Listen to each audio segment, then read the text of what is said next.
don't hop in the Lexus.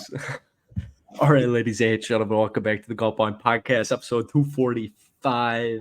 Joined by the fine man in FM, Florida, Ryan LippyLipson. I'm in my rap era that would make no sense until anyone but you. Yeah. How are you doing? I'm Welcome good. back to the Golfballing Pod. It makes total sense to me, but So I don't know if anybody remembers, this had to be like early 100 episodes. We were doing raps we would do the predictions. I think this was when we were doing like 2 episodes a week, and we'd do like Thursday and Monday, and you would make your selection, and if you won it, you had to do a rap. And I had this, and I threw it in the Golf Gods podcast, which is Nick, Sean, and myself. And I did a Scotty Scheffler rap for calling it correctly. And I had this line: "He don't miss, call him Harden. Wait, that's H-Town jargon." And I think that's just maybe the best. Unless I don't know what the word jargon means fully, I think that might be my best lyric of all time. It's fire. Thank you. How are you doing, man? This is the first Golfballing Pod in like 2 weeks. You haven't been on in probably 2 months ish. How are you doing, man? I moved, so I don't know what the hell is going on in your life. It's actually so depressing. I think about it a lot at night, and I've been having trouble sleeping. And tomorrow's Thursday Night Football. You're missing the tradition. It's season's back, and it's the perfect game. It's like Patriots Jets, and we could have just not cared about it and enjoyed. Not cared. Yeah, exactly. Yeah. I mean, not to go off topic here, like within the first 2 minutes, but we talk about how the Falcons actually had like a glimmer. Dude, that was freaking awesome, man. I'm so happy for you guys. I'm telling you, man, this Falcons team, Captain Kirk Cousins, he pees sitting down according to Bears fans. That's the joke when you play the Vikings at a Bears game. But yeah, dude, that was electric. I'm excited for you guys. You guys got a tough matchup in week 1 against your former coach. So well, that, and we got the Chiefs in week 3. So yeah, you do. Yeah, that's right. If we come out on top against the Chiefs, I mean, did you see that BS call? Did you watch that Chiefs Bengals? I caught the end of that game, and I saw the highlight.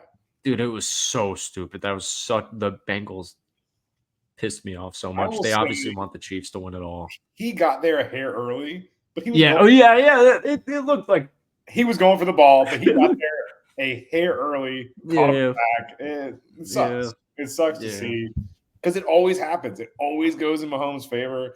And I'm with you, except being unbiased, it probably, if you're going to roll that tape to people after the fact, not in real time, it's tough to make that call. Clear PI on replay. Clear pass interference. I mean, they made the right call, but unfortunately, they just give him every call. He is the Tom Brady of the NFL now. He's getting the call. Yeah, he really is. And I don't mind it, but I like the Bengals a lot. Their fan base supports me. I mean, massively. Even as an SEC fan, I still think Joe Burrow's fun to watch. I mean, he's sick. And he fumbled the football, and they returned it. The rookie returned it for a touchdown. That I was infuriated. This Sunday was action packed for my channel, and I was trying to watch everything on Sunday, and it was just way too much. But I did catch most of the big plays in that game. How are you doing? Good, dude. Got back from vacation Saturday, played some golf. Yeah, how was it? Sick, man. We played Harbor Town. The winds were like insane. Is it really? My brother shot 81, if that tells you. No shit, really. Ryan's brother is a stick. Yeah, I mean, for context, he played professional golf for many years. Still holds probably a +1. Granted, he played the plates, like the back, the tippy tips, like not the tips, like the tippy tips, where the plates are for the tournament. Like, there's not tee boxes there. They make the tee boxes for the tournament, but they have plates. So he played that from like 7,200, which is a long way on that course. I played it from like 67, which was really. I played the 1-ups. It was like, yeah. You had a good first round. I played all right. I hit it well. It was just so windy. I shot mid-80s. 85, 86, something like that. But did you guys rip all Harbor? Or? No, we played just the Harbortown course, and then we did a place called Colleton River Club, which was extremely cool. Rob actually got us on out there, which was nice. Oh, no way. Really? That's sweet. So he tried to get us on last year, but they were having a tournament during Labor Day week. And this year we pushed our trip a week. So we were after Labor Day. And he got us on Tuesday afternoon. One of the cooler clubs I've been to. Is it really? Dude, everyone was super nice for like a, what would seem to be more of a stuffy club. Oh, really? Okay. I don't know if you saw that picture I posted, but it is the coolest view off of like the 19th hole. You're overlooking like the marsh, like wetlands, and it's kind of elevated on this hill. You're looking down over 16 and 18. Throwing it up right now. Oh, it's sick. It's sick. Wait, this is Hilton Head. Is this the one right here? If you're watching on Spotify, you can tag along here. Okay. Yeah. So this was cool. The funny story about that picture is they send you like a list of things you can and cannot do at this club before you come out there as a guest. I love those kind of courses. Well, I will preface and say that it seemed super stuffy going in, but everyone was as nice as they could possibly be, accommodating. Every member we ran into was super nice, introduced themselves. There was a guy in the patio who just exited his private equity firm for like $1.4 billion. And he's like, "You want a cigar?" I'm like, "Where am I?" Jeez. But nonetheless, everyone was fucking awesome for, what could have been the exact opposite, to be honest. Yeah. Well, you know how you want to pay Gator Club? Our boy Stafford, I got to get him on the podcast here. Nick and I met this dude named Stafford. I posted a random story in college at Siesta Key Beach.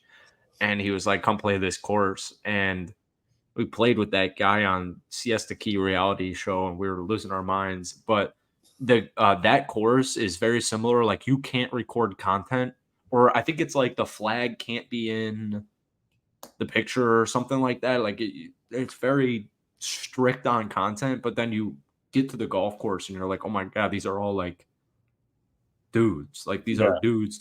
Like, this is freaking awesome." I have a random quick tidbit. The last round we played with your buddy and his fiance, I left my Gator Creek or my Gator. I left that the ball mark that has the boobs out on the front nine and then the ass out on the back nine. I left that in the washer and it washed completely.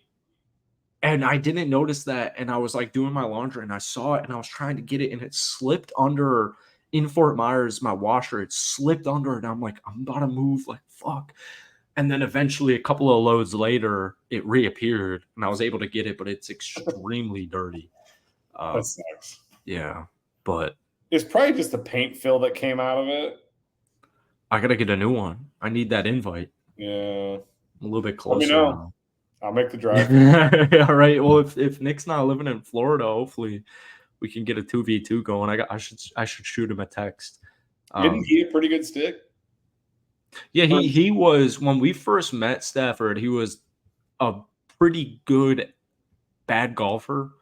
Like, he would hold his own, he would have some pars, he would have some holes, and then you'd have, your 8 or 9, and then the last time I played with him, he was like a mid-80 or something like that. Yeah. But it's fair.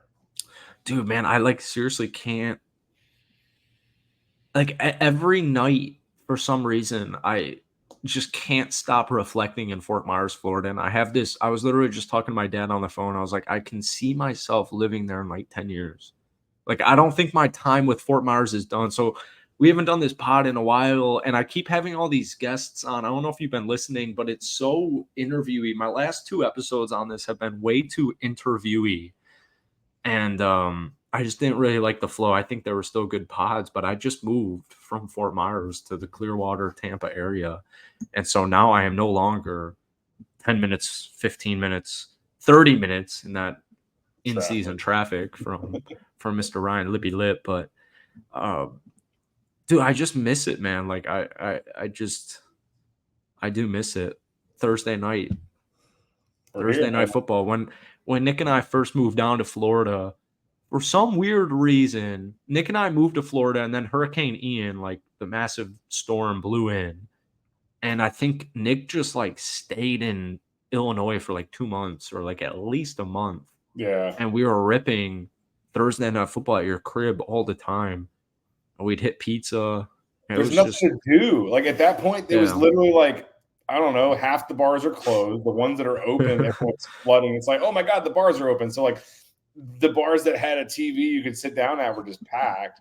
You know, people wanted to support local business. I'm like, I'll pick up a pizza. We can just sit on the couch and have a beer and enjoy Thursday. It was a good couple of pops, a couple of hits. Yeah, I was very, and we'd be watching. For some reason, Thursday night football is always like the worst matchup of the week, and we're just watching these freaking kids have a horrible football game. But hopefully, we got an invite to your place because I would come down all the time. You said, let me go back to your texts because you said something, and I was like, are you inviting me to golf this weekend? You said, because I caught the last part, like whenever it showed up on my phone, it was like the last part. Let me see it. Oh, yeah. So you sent, your first 2 texts about the podcast, and then your last text was golf ? And I was like, are you inviting me to golf this upcoming weekend? Like, I'm actually super down for that. And, well, dude, Catherine leaves Saturday, so you're more than welcome. Yeah? You're more than welcome to roll down. We can play Sunday. Dude, my Sunday, I need a couple of weeks. I hate that it's a thing, but just wake up early enough to where we're done by 1 o'clock. Like, it's not that hard. That's a good point. That's a really good point. Yeah. Like, just fucking make it 8:30 tee time. We're done. That's actually a really solid point. I love the East Coast 1 p.m. starts. 100%. Because you can have a whole day before 1 p.m. Yeah, that's very true. Let me know. I met a dude who was actually from the Chicagoland area, and he lives in Tampa, and he gave me a course called like Cove K. And I don't know, for some reason people keep reaching out to me asking if I'm still in Chicago or Fort Myers or whatever, and I'm like, oh, I moved here, and they're like, oh, I hear the golf there is incredible, but I don't know. Have you ever played golf up in Tampa, Clearwater area? I don't. The region is so small. The municipal courses seem, as far as reviews go, like terrible. So if you're in the Tampa area, shoot me a DM on Golfballing Pod. But I haven't played much. There's one course that is probably 20 miles east of Tampa, so it'd probably be a 45-minute drive for me. It's not even good enough for me to ask my friend the name of it. It was it was okay. But I know there's a ton of courses in your area, so you shouldn't have a problem finding somewhere to, combat Fort Myers Country Club's conditions. Dude, man, I miss that course a lot already. I played in my league there tonight. Oh, yeah. What'd you fire? 1 over with 2 bogeys and a bird. Nice. Hit it good. Good. Putted like shit. I had 7 birdie putts and made 1. Wow. I hit the ball well. I just couldn't. Not a bad issue. Greens are so bad there. They're so like, you got 20 feet and you're like, I'm just trying to get it close because this could bump either way. When is that going to change? Dude, I got really spoiled when I first moved down here. It's an old Donald Ross for reference. And it's a phenomenal course. Phenomenal layout. And it's a great muni. It's cheap in the summer. And when I first moved down here, they had just redone it. They had just done like a complete, overhaul, put one of the holes back to like original design. I think number 4 used to be longer, par 3, and like oh, really? Yeah, number 3 is like the one over the water that you can kind of reach. It's like, just under 300, and if it's playing downwind or you're playing 1-ups, like it's reachable. That used to be a different layout there, and they changed it back to the original. Nonetheless, the greens were firm, fast, and awesome when I first moved down here, and it's just progressively gotten softer over the last 5-6 years, and it's sad. It's a fucking muni. They don't have the money to put into it. I feel like take what you get, and because in the season you get, I mean, isn't that course like $100 to play on a weekend in prime time, right? Like it is $35 in the morning right now, $40 max. So when's that going to change? Like November. November, okay. So we got a little bit of time. Because I was thinking that too. Like, I don't have Rob anymore to play a nice country club. I don't have you for hookups to nice country clubs. I'm like, some of these reviews, man, they're like, and the pictures don't do them any justice. It's like, I don't know if I'm really trying to. I was about to say, I felt bad last night, man. This morning I woke up and I was like, oh man, I just didn't even text you. Like, if you would have texted me, I would have 100% responded. I wasn't like drinking or anything either. Like, literally, I went over to Chris's house and we had a couple meetings we had to go to. And like 1:30, he's like, how's the rest of your day looking? Do you have any meetings? I said, no. He's like, all right, let's go over to the club. We played golf and had a quick bite to eat. We were back at the house at 3:45. Like, when I tell you a 3-hour round trip, we drove to the club, ate lunch, played 9 holes, and got back home. We played an hour and 5 minutes. Nice. That's a sweet ass course.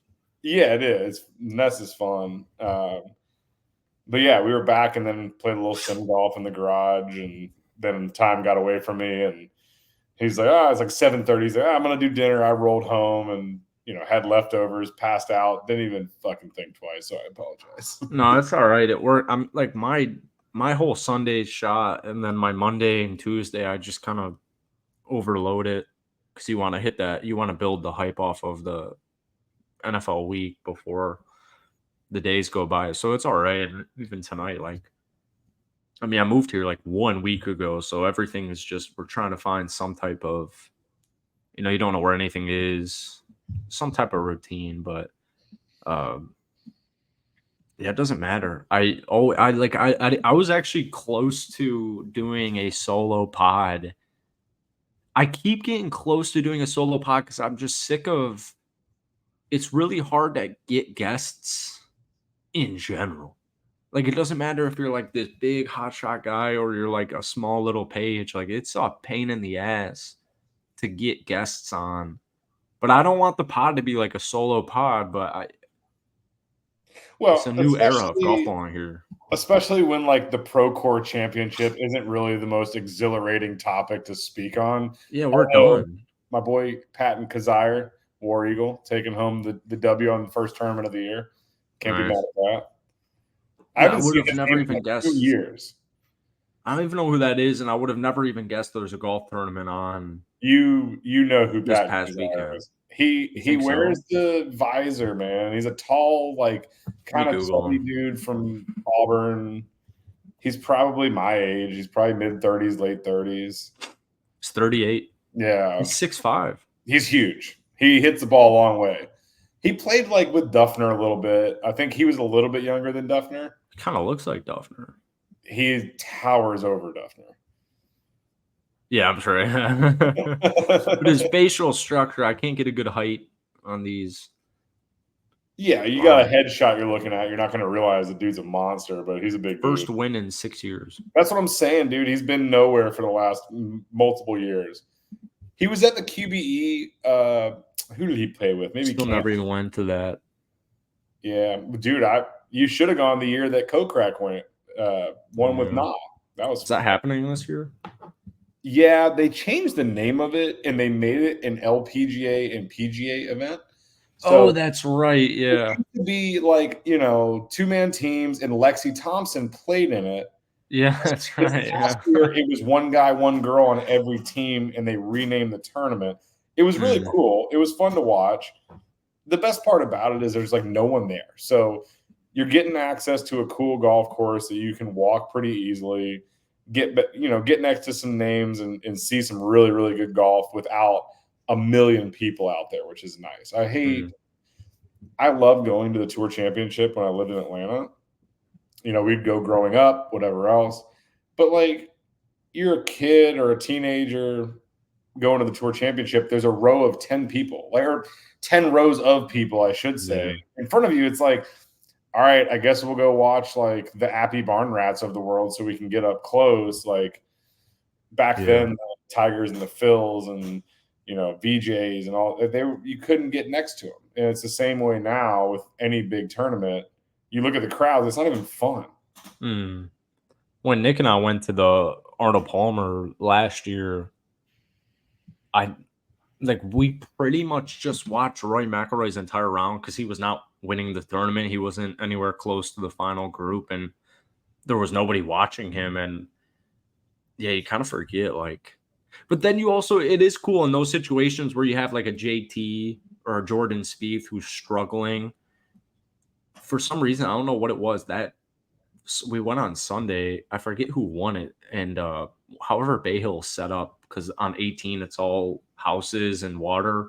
You can't go on the right, so whenever we watched whoever won it, I think it was some Asian. Is that racist? I think it was some Asian winner. I don't know why that sounds Becky racist, or but like it's like a Katsuyama. It was somebody of somebody's Asian name I'm heritage. going to mispronounce. Yeah, like. But I remember we just like pretty much watched Rory the entire time. I felt bad for Nick. Like we were just pretty much watching Rory's entire round because no one was there. But okay, what's more enjoyable? Being on the ropes, like right up next to Rory and just yeah, that one. Yeah.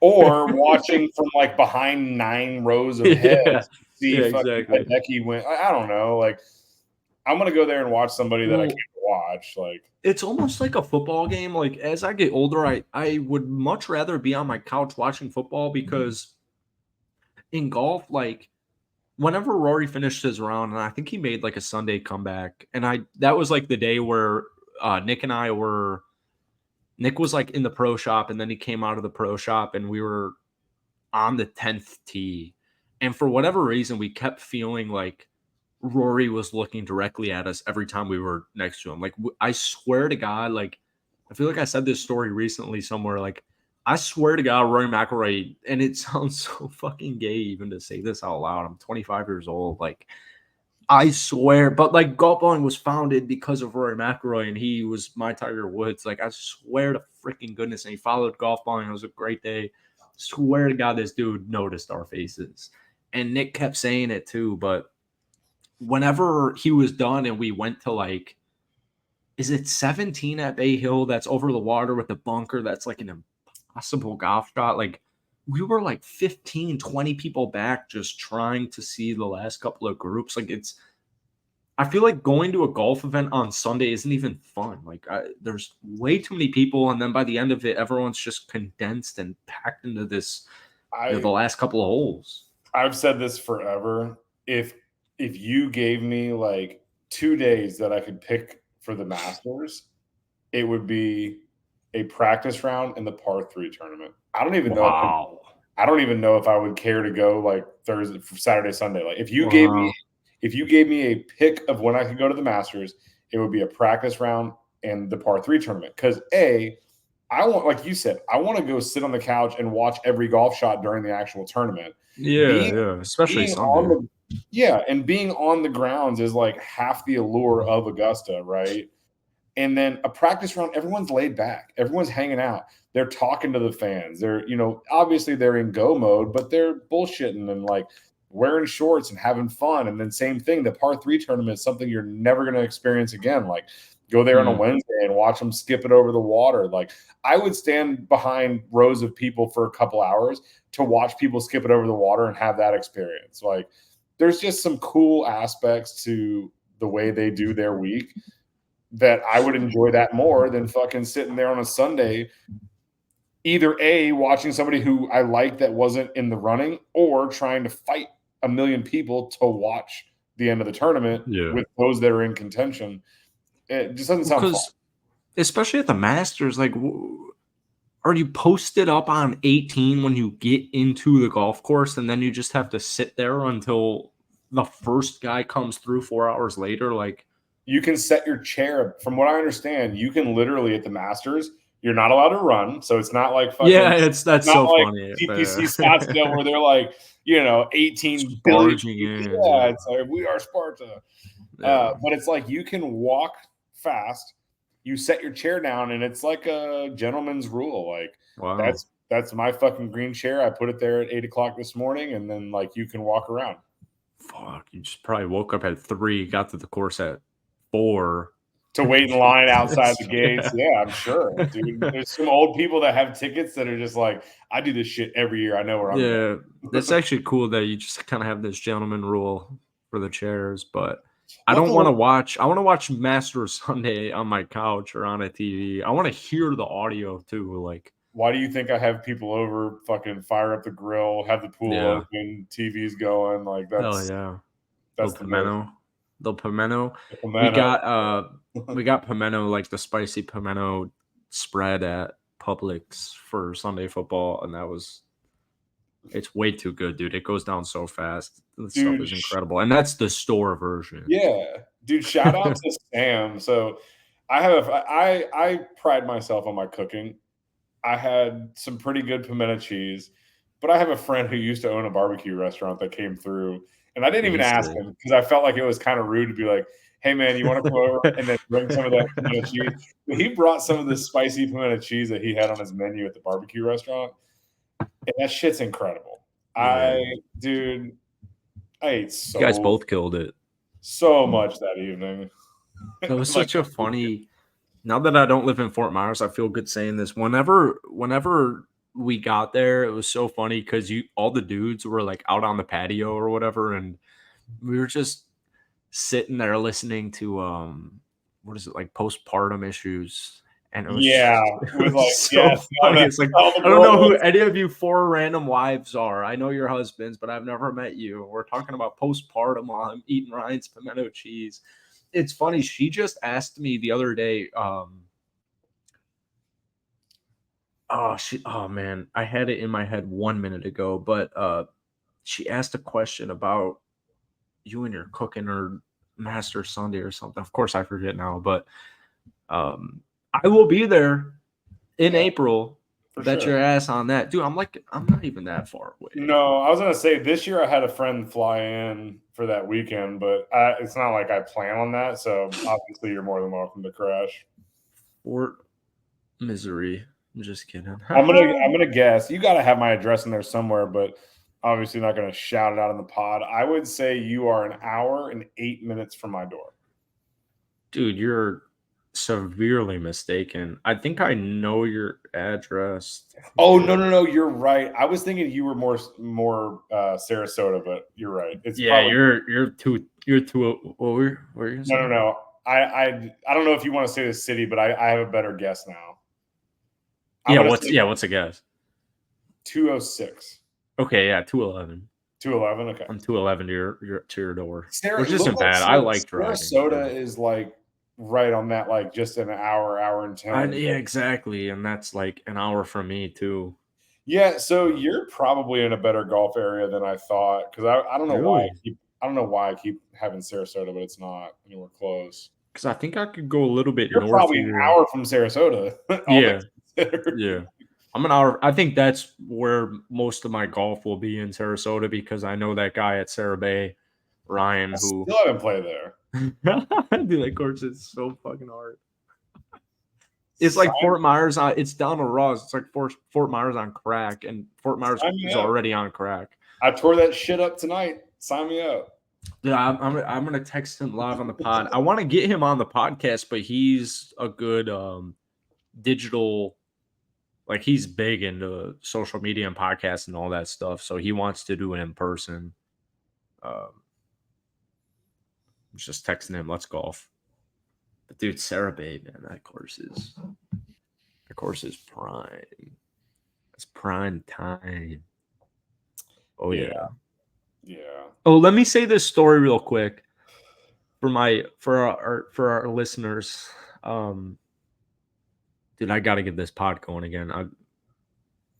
It pisses me off. I get more fucking listens on my Rockets podcast, which I do a good job at, but I was telling you whenever.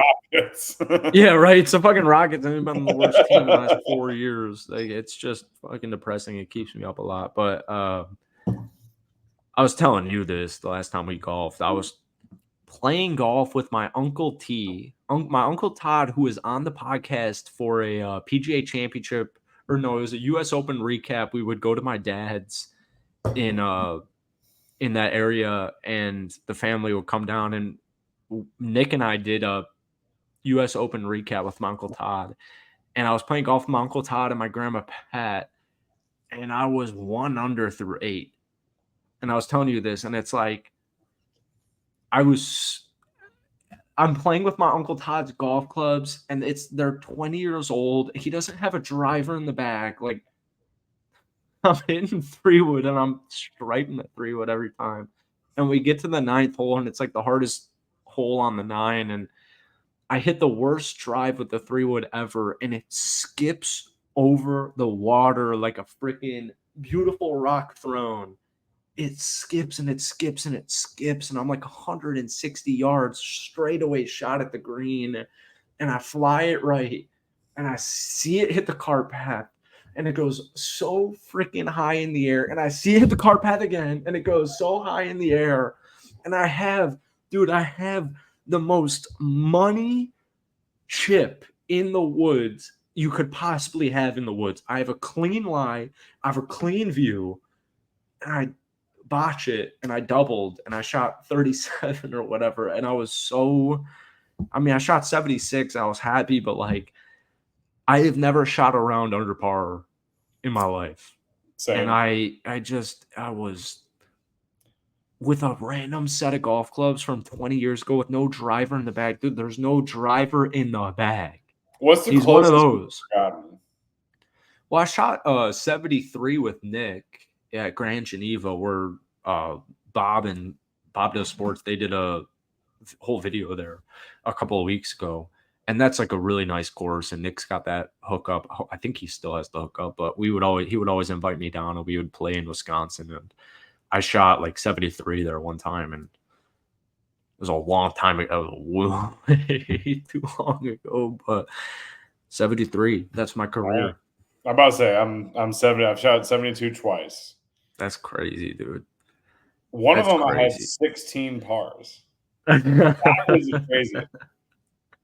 16 pars, a bogey, and a birdie. And the other one, I went fucking wild. I had 4 or 5 birdies and 4 or 5 bogeys. See, I like those. But like the most boring rounds, I feel like, are the best. I feel like a lot of caddies say that, especially, or like a lot of pro golfers say, like, the most boring rounds are the ones where you're keeping it in play, you're hitting greens, you're making a couple of putts, and everything's just easy pars and a couple birdies, and all of a sudden you're clocking in with a 69, and it's like, yeah, oh, cool. That's how I drew it up in my head. The most disappointing good round I've ever had. I shot 73. I'll preface with that. I shot 1 over. But I was in Kentucky at my club, and I invited a friend out.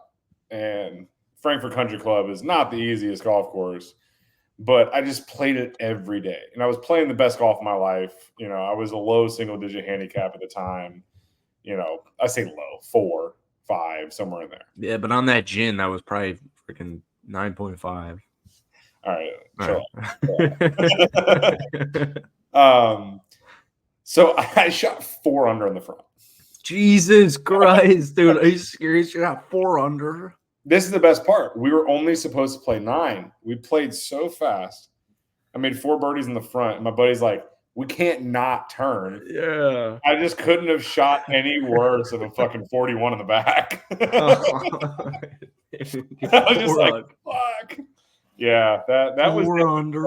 That was definitely the closest I've ever been, because he's like, what are you talking about? Like, we can't stop after 9. Yeah, you can't. I mean, you can't.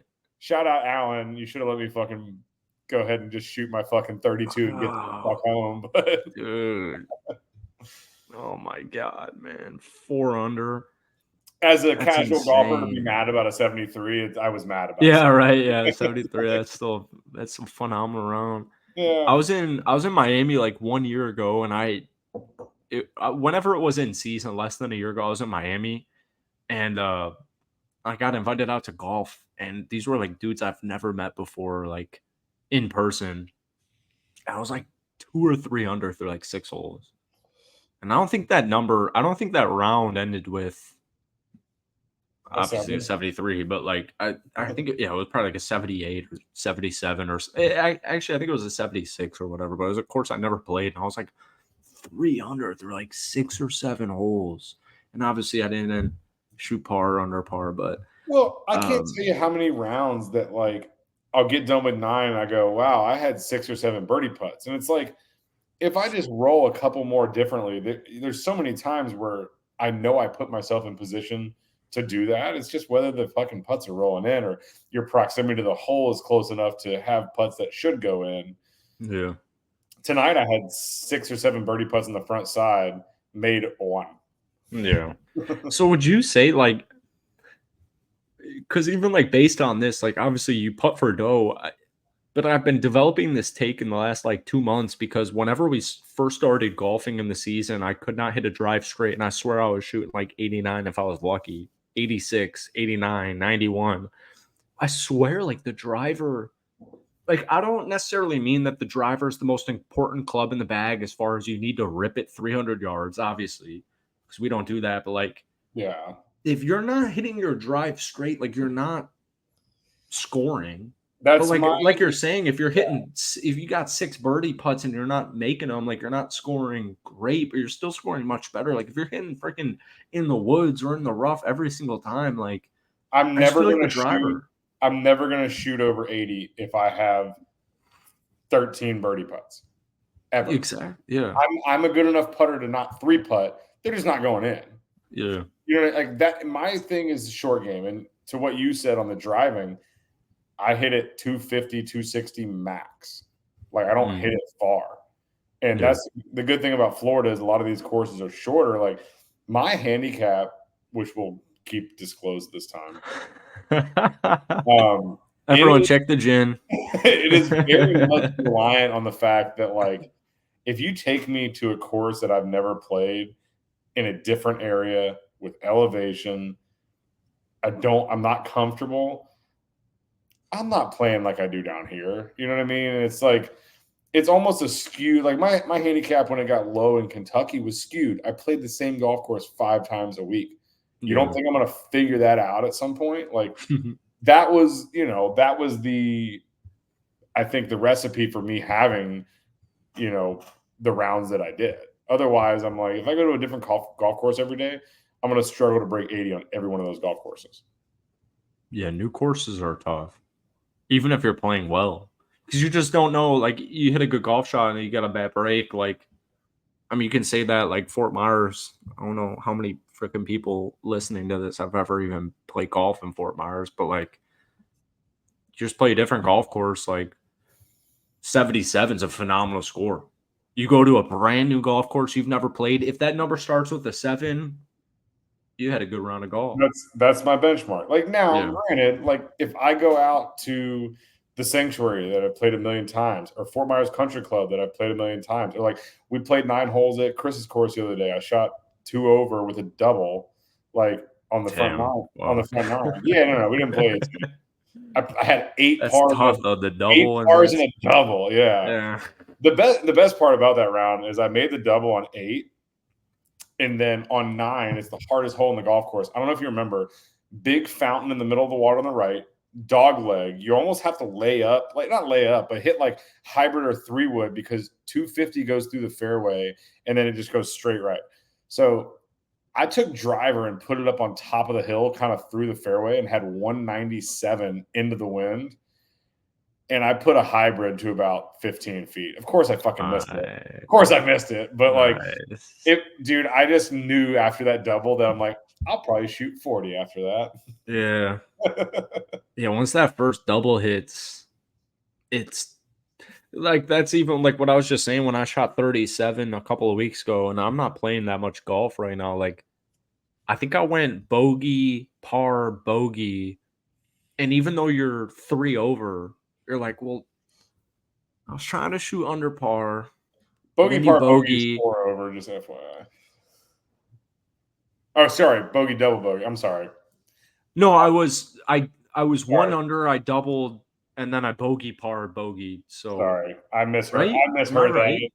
I processed that totally wrong in my head. Continue. But still, like, so I birdied whatever hole that would be, 13 or 14, and I was 2 over, and I was still like, super excited. But like, I mean, obviously the goal, or not the goal, but like you want to shoot under par. Like par if you're having that type of round where you're like striping it, putts are going in, you're hitting every single fairway, every single green, and you're 1 under through 8, like I was still even upset that I was 2 over through 14 or whatever. And then I got like a work emergency, and I was like, a YouTube emergency, and my round went to shit, and I shot 76. I couldn't give a rat's ass wherever the hell the ball was going. But it still is like almost underwhelming. Like, oh great, I birdied 14 to get to 2 over, and I sound like a piece of shit talking about this because I know pretty much every golfer out there, maybe not listen to this pod, but every golfer out there, and you're 2 over through 14, it's like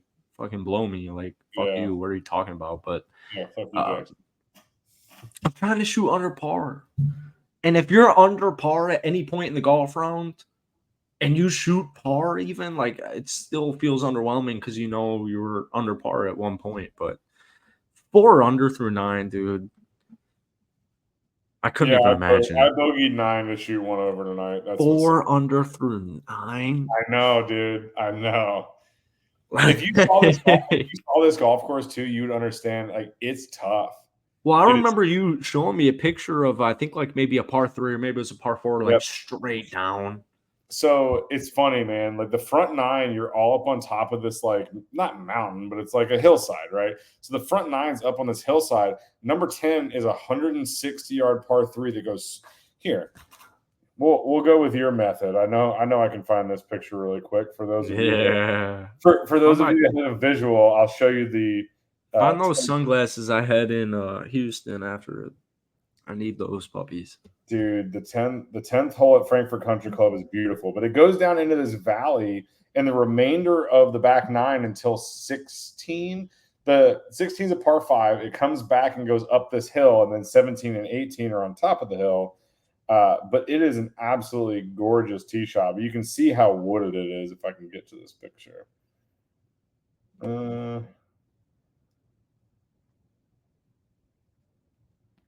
There we go.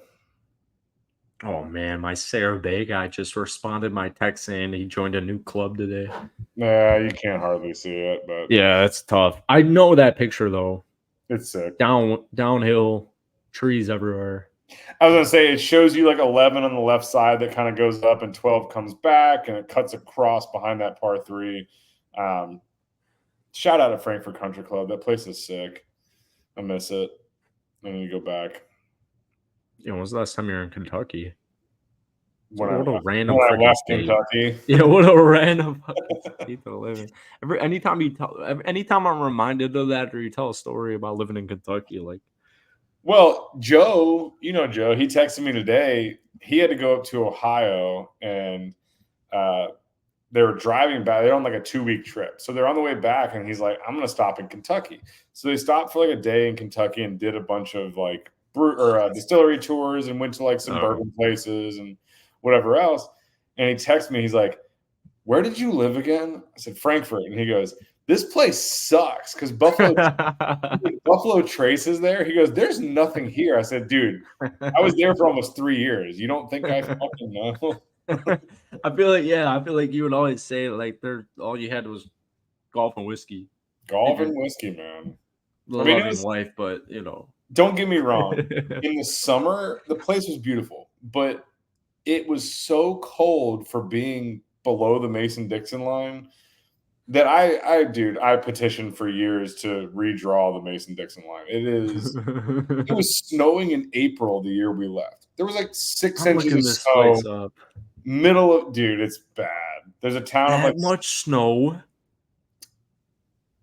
2018, I think, was when we left. And it was literally like April 16th, 2018. We got half a foot of snow. And I'm like, why the fuck is it snowing in spring?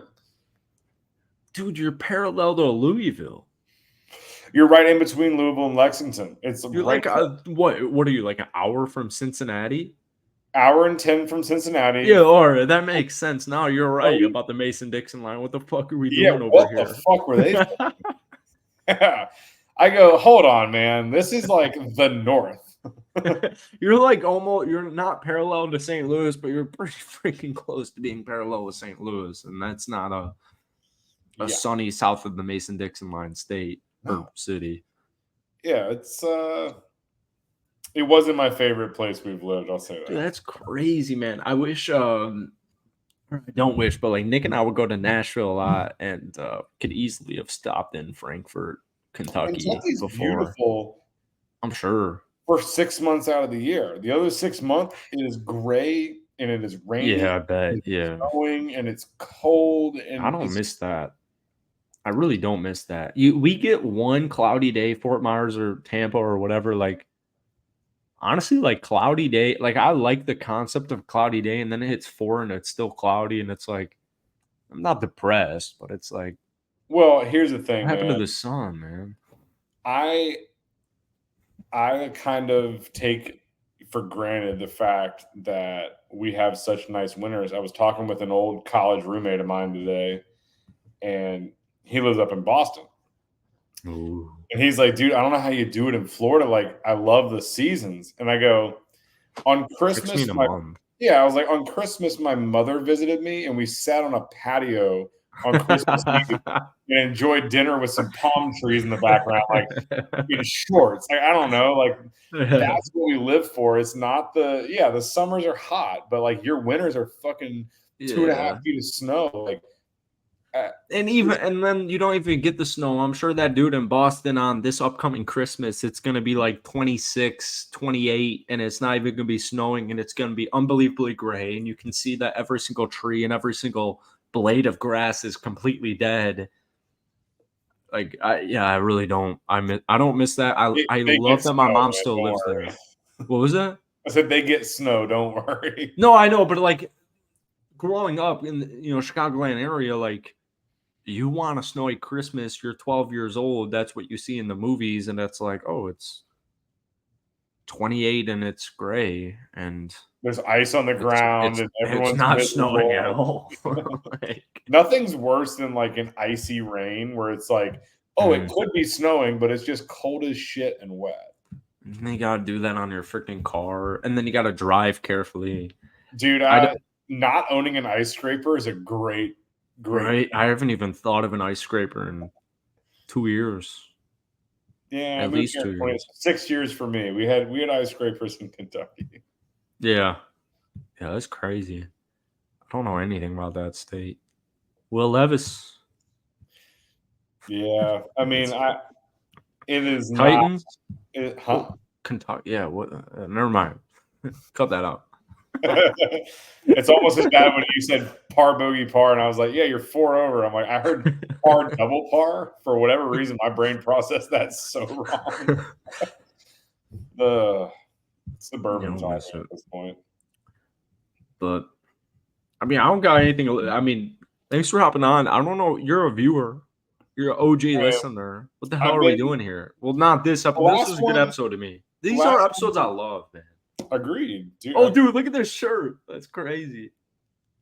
Boston shirt. Hey, check out the Golfballing podcast on Spotify. You can watch it, and check out the Golfballing podcast on YouTube. You can watch it.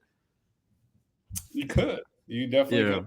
I had I'm trying to spam out Golfballing Pod Instagram posts because the page doesn't grow at all. And I had Jake Adams on last week. He's an OG dude I've met in real life a long time ago, and he was like, the whole recycling content or even like original golf memes, like that stuff's just dead, and you gotta put a personal face to it. Yesterday, some random person with like 2 million followers and following like 45 people followed Golfballing Pod, and I really liked the format and layout she had, and it really inspired me, and I think I'm about to get a crack at it. But what are we doing here with the pod? What am I doing here with the pod? It's a good outlet. Talk about Wednesday night golf league. Recap Saturday rounds. Pro Core Championship. Not much to talk about. We did touch on it. It is a golf podcast, but I'm not Garrett Clark. No, but I'll be honest with you, man. I don't think there are enough YouTube golfers that are and I say average in the sense of like, yes, Bob Does Sports is an average golfer, but he has like Fat Perez, who's a scratch golfer. Yeah, he's so funny. You know what I mean? And like Joe, I would put me on par with like Joey, maybe. Right? No, you're way better, I think. I don't know. Is he breaking 80? Is Joe? I think so. I think so for sure. Good like golfer. He strikes the golf ball for sure. But I think just in general, like, let's just say, for instance, you put me, you, and Nick on a like that is Bob Does Sports, and then it's no offense to you, but let's just say like I'm the Joey, you're the Bob, and Nick is Fat Perez. Like as far as level of game goes, like for sure. You can hit a hole in one, you hit some great shots. Like you may not, shoot in the 70s every round, but like neither is fucking Fat Perez, right? Neither is Nick. Neither do I. But I think there's a lack of mediocre golfers in that space. It's a couple, right? There's a couple people in there that are like, oh yeah, we're just casual golfers, but then we have a YouTube. Out of that space, like I don't understand why the casual golfer wants to watch, good because of their golf ability. They have good content, but I'm not like, it's not because they're incredible golfers. It's nice to have them hit good shots. I guess what I'm getting at is more of like, why don't you have two guys that are shooting in the mid 80s more popular on YouTube? Why are they not making content? It's got to be more relatable to see me make a birdie and then fucking shank one in the woods off the tee. But I don't miss doing that at all. It's crazy. I feel like Nick and I were almost too early to that YouTube. I'm not even saying you. I'm just saying in general, as you're interviewing people, right? Like that content space is just, I feel, still untapped. It's new. Like Foreplay kind of laid the groundwork for the video style. And then Good took it and ran, all the, subsidiaries of Good, your Lukes and your Grants and your Micahs and whatever. They all did their own thing, but they're all good golfers. Yeah, very good golfers. I would love to see two guys just go out there and literally be like, I want to play you two on the driving range. Let's go out and play a match. I'm a 12 handicap. I'm a 9 handicap. Oh, did you hear that? It was a good pop. Was that your back? No, that was my what is this? The elbow? That was my elbow. That is an elbow. You should probably get that checked. But I don't want to be on I don't want to be on camera recording full golf rounds. No. I'm not even saying that. I'm just saying I feel like there's a space for, I wish golfballing still existed in the sense of like you have a background, or you have the like some type of word that's close to respect. Like you have that, I've got, over 500,000 Instagram followers, but now I feel like chump change. But I feel like golf's missing a space of just like a casual pod. Well, I also think that they've pretty much solidified that YouTube is the platform for golf. Dude, it's just such a pain in the fucking ass. I know. It's such a pain in the ass. But there's no, like, hey, go. Who's recording it? Who's recording it? Am I throwing the tripod? Am I being can't say words that I want to say. Am I throwing the tripod on there? I mean, no, but I'm not, again, I'm not even really talking about you. I'm saying, what's the future of the Golf on Pod here? What's the future of Golf on Pod? Because golfballing's gone forever. Just bullshit, but it doesn't matter. No, it's Golf on Pod from now on out. Follow it on Instagram, folks. I mean, you're not wrong. Some people do follow Golf on Pod after I say go follow Golf on Pod, and they're like, oh man, I had no idea what happened with Instagram. I'm like, yeah, I mean, I hate to say this, Instagram's gonna be dead for golf content in the next year and a half, 2 years. Dude, it seems incredibly dead, unless you can find like some nice niche in the golf space, which is possible, which is what I'm exploring at this point. But it has to be like some type of original. You can't be, unless you're Zyre Golf. I mean, but like, what's original? Like, I love what Nick's doing, but at the same time, like, what is going to fit in with what's going on in the golf world right now for YouTube and social media versus like what's just going to get views for 6 months and then fizzle out.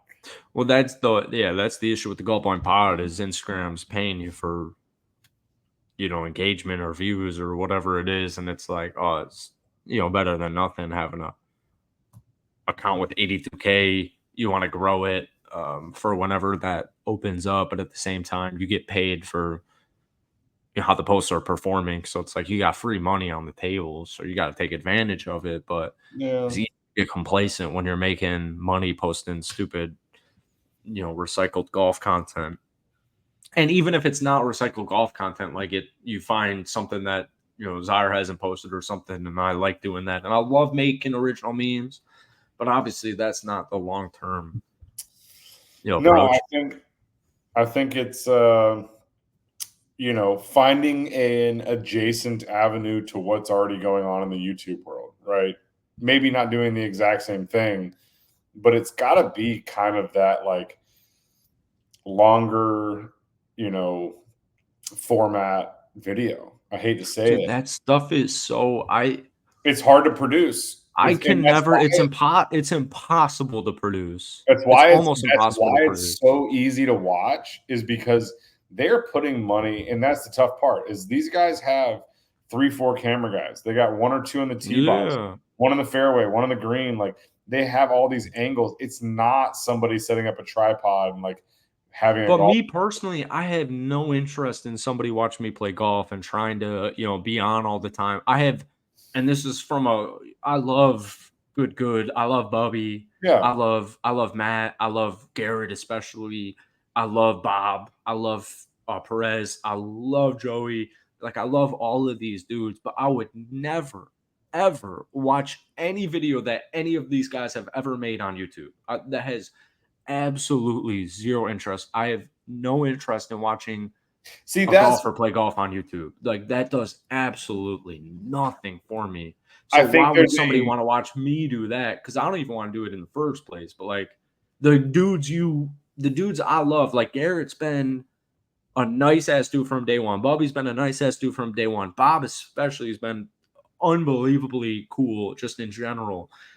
I have no interest in watching any of them play any type of golf, whether it's an Instagram reel, whether it's a YouTube reel. But like, there's millions of people that disagree with you. That's the problem. I know, but like, it just seems like a waste of time. I'm watching some couple of random dudes not me, but like a couple of dudes I've never met ever watch like an hour video every single week playing golf, and it's like, who the fuck cares? But this is the problem, and I don't mean that to those creators, especially because I like those dudes, but like just me I don't want YouTube in general. So I just looked it up for sake of my argument. There's 500,000 people that within the last 5 days watched the last Bob Does Sports video. So like, Bob's a little bit different because he's just such a funny, dope dude, like comedian. Like, he's Bob, and like I love watching, even like if it just pops up onto my feed, like Bob, Joe, and Perez. Like I love watching Jet. Like I love watching these dudes just on like random skits.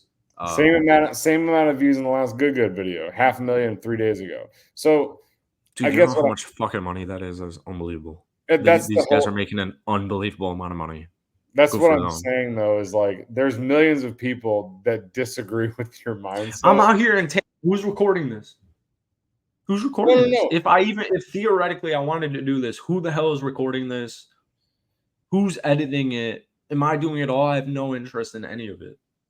So that's what I mean from the stance of like, I have no interest in YouTube golf world. Like, no, but you say that in the stance of you don't want to take the time and money to pay people to record the same thing.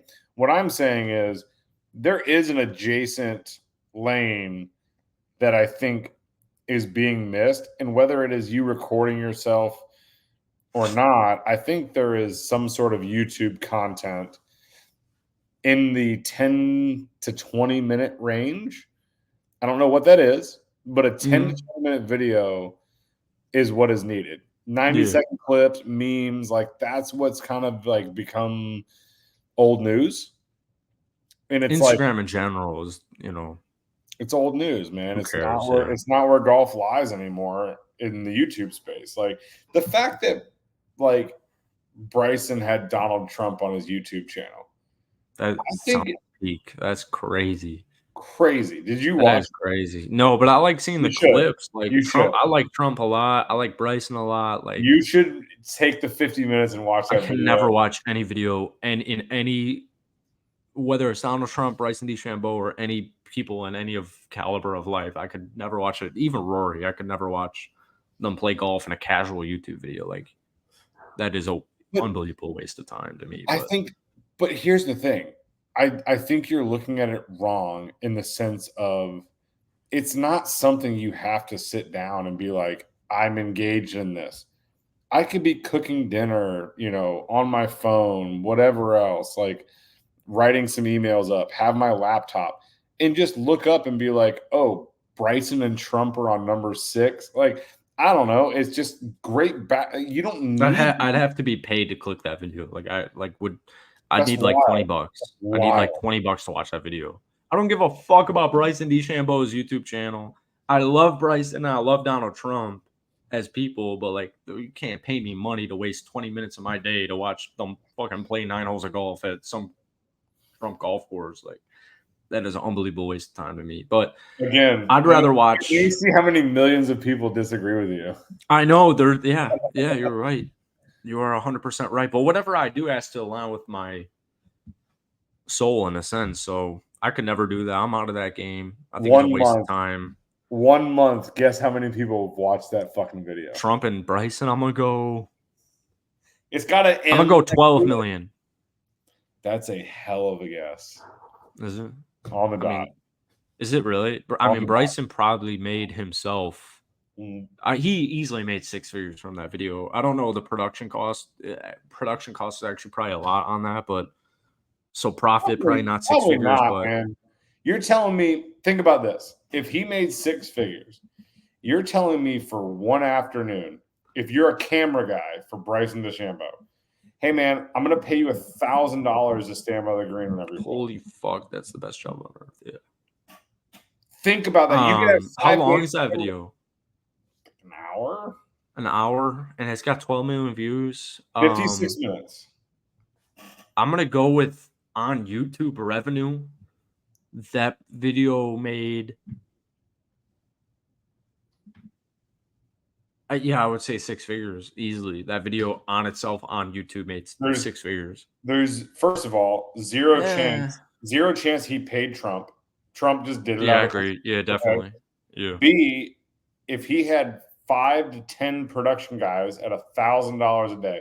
If you're a camera guy and someone says, "Hey man, $1,000 to come out here and film this for the day," I don't know, man. I don't really truly know numbers like that, but like I just can't imagine it was more than 10 to 15 grand to produce and edit that video.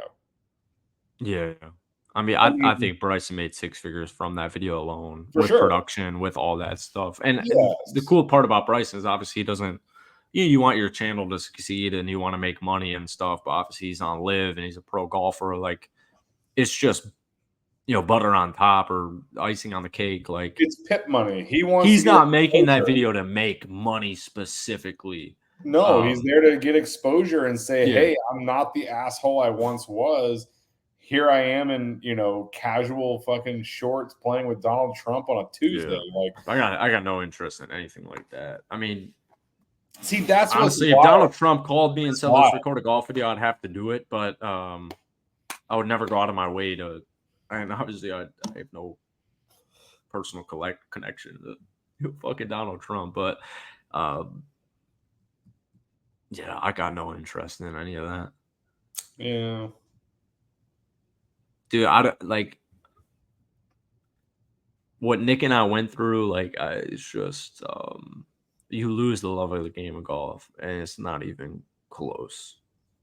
But obviously, if you have money or you have time and all that stuff, it's a little bit different. But YouTube golf is definitely not my route. YouTube golf balling could be the route, but I got no interest in anything like that. And I would never watch a video in anything like that. I don't even really watch the clips of it, but I love my dudes at Good and Bob Does Sports. I think both of those two groups are, as people, they're awesome. Yeah, I think with our other idea, maybe you just go the golf gambling route, man. Golf gambling? The fuck are you talking about? I don't know, content on picks, and I don't even know. I got no interest in the tour, but I couldn't even tell you. I just learned the other day that plus means you're the underdog, right? Plus. That is correct. Right? Yeah. I'm sponsored by a fucking betting company on YouTube, but I don't know what plus means. I just learned that. Yeah, plus money is a good thing. I would rather have Garrett, Bubby, Bob, Perez. I'd rather have these dudes on the pod and talk about what they just embarked on. That would be more my route, but we'll figure it out. Let's hit up Bob, man. He's in Florida. We'll go up there and take a little road trip. Yeah, I'd love to play around with Bob. Hit him up. I'll get Sanctuary lined up. Me and Rob versus you and Bob. Oh yeah. Hell yeah. Maybe I'll shoot Bob a text. Bob is like seriously like probably the coolest. You should right now. Influencer I've met. I mean, he's like that dude is so down to earth, and he was obviously before he went famous and viral. He already had a nice following when he was on the pod a couple of times, but he really took that golf world by storm, and it was obvious. It was expected. That dude is the funniest. I mean, Sean would always, or somebody would always say on the pod after we had Bob on, he'd be like, "That's like the funniest dude I've ever met." And it's like, yeah, for sure. Like that guy's funny. I think me and you versus Bob and Joe would be a great match. We'd kick their ass, dude. It wouldn't even be close. I don't think especially so. on home turf. That golf game would not even be close. It would not be close. You don't if we had a date set up against Bob and anybody in that group, that golf game would not even be close. Timeout. I don't think Bob is. Do not disrespect. Is it Bob trying to break 80? Don't disrespect. Break 80 lefty. Like, don't disrespect Fat Perez because you said anybody in the group. No, dude. I think Bob's trying to break 80. Any one of them would wax us. Bob is trying to break 80 the last I saw. And if you're trying to break 80, I don't care who you're playing with. You and me versus somebody trying to break 80. That's not going to be a clue. At our home turf, the home turf is extremely important in this conversation. It would not be close. Yeah. I've shot 90 numerous times at Sanctuary. Bob should do a challenge at Sanctuary trying to break 100. Yeah. I think he would get it. That's a tough golf course. But yeah, that's what I mean. Like home course event, no, that wouldn't even be close. And with Fat Perez, I don't count him out, man. I agree. All of them can stick it from what I've seen on clips, but even Bob can have a day. Have a day. Drink it. Have a day. I want to try that so bad. Where do I buy it? Dude, I don't know. Right? Like it's like when Happy Dad came out. Like I freaking love Happy Dad. I miss the cave in Fort Myers. Like they're the only place I've ever seen that has. I am not a Twisted Tea fan by any means. I like the concept because I'm an Arnold Palmer fan, or a John Daly fan, if you will, with vodka. Yeah. I'll say this for those of you in Florida, Surfside. Yeah, I like that. That a lot. Lemonade. They're so good. Refreshing, dude. You can pop 4 of them back. Pop 4 of them back in a half hour. Yes, dude. I don't know where they came from, but is that a Florida thing? It is, I think. Is it really? Wow. Okay. I think so. I like those a lot. It looks local. It doesn't look like a national brand. I don't know why. It just seems like a local. I could be totally wrong. I could be completely wrong. It does seem like a Happy Dad. You can't just go to freaking Wawa maybe a Wawa. You're gonna go to Total Wine or Publix, maybe. That's why I want to try Have a Day because it seems like that kind of echelon of Surfside / Happy Dad where you don't see it everywhere and they're actually really good products. Yeah. Happy Dads are very okay. Well, I think the flavor is extremely important. And I also in seltzer world in general, I don't think you can overdo it. Surfside, I think you could overdo it because those are really tasty, man. Those are really tasty. But White Claws, I'm not pounding 6. No. The neutrals, I'll have 2 max. I mean, the half and half Surfsides and the lemonade vodka. Iced tea lemonade. Yeah, those are good, dude. Those go down. Even the peach, I hate peach drinks, and even the peach and lemonade, that stuff Dude, is really good. I Yeah. think it might have even been Bob Does Sports that, and I just have to at least give credit because I think it was them. But there was this clip of somebody who was like, "Yeah, I really just don't like vodka." And someone was like, "Well, do you like John Daly's?" And they're like, or excuse me, Arnold Palmer's. And like, "Yeah, we like Arnold Palmer's, but the John Daly has vodka in them." And someone was like, "Well, what if you put tequila in it?" And he's like, "Well, we call it the Juan Daly." Oh yeah. I'm like, "That's sick." I'm like, I'm not a tequila guy, but I gotta try that. Yeah, that's funny. Oh, jeez. Well, I got to rip a piss. It's getting late. Thank you so much for coming on. Always. I'll be texting you obviously because I want to do these more than once every 2 weeks, and I'd love to not do it solo because I think it's more enjoyable. But Yeah, I gotta catch up. I've missed the last couple. I saw the ones with the guys. I yeah, saw the guys in Chicago that had like the play on NET. That was a great yeah, episode. that was. I Great love episode. those two dudes. That was so interviewy. I Not keep really though, dropping the ball. No, man. I know, and I'm being my biggest critic. I just mean like I love those dudes, but I've never really met them on a personal level, and Yeah. it's hard to like because I want to learn everything about everyone I've had on, like Jake, Golf and Jokes, Golf on NET, like Every Ball Has a Story, all these dudes. I want to know their story and like what they're going through, the trials, tribulations, the origin story. I want to hear all that, but it's hard to find a balance from like an interview to a conversation like this with somebody I've known you Yeah. for a while, but yeah, we're getting there. We would Everyone love to throw it a interview five you, star man. rating, guys. If you're listening to this, throw it a 5-star rating, man. I've got 245 episodes on Spotify, and we've got 7 ratings. Like I'm pretty sure fucking I'm on. bullshit. Yeah, and I'm fucking 2 of them, and my girlfriend's one of them, and I'm sure my mom's one of them, and but like you listen to a podcast, you're not thinking like, let me go, throw this thing a 5-star. Like that was sick. Let me throw it a 5-star. So Yeah. throw it a 5-star because it does make a difference. As much as I hate to say it, but thank you, Ron, for coming on. We'll end it here. Follow the Golfballing Pod on Twitter and Instagram. We're ramping them up, firing them off, and thanks for hopping on, Ryan. Always.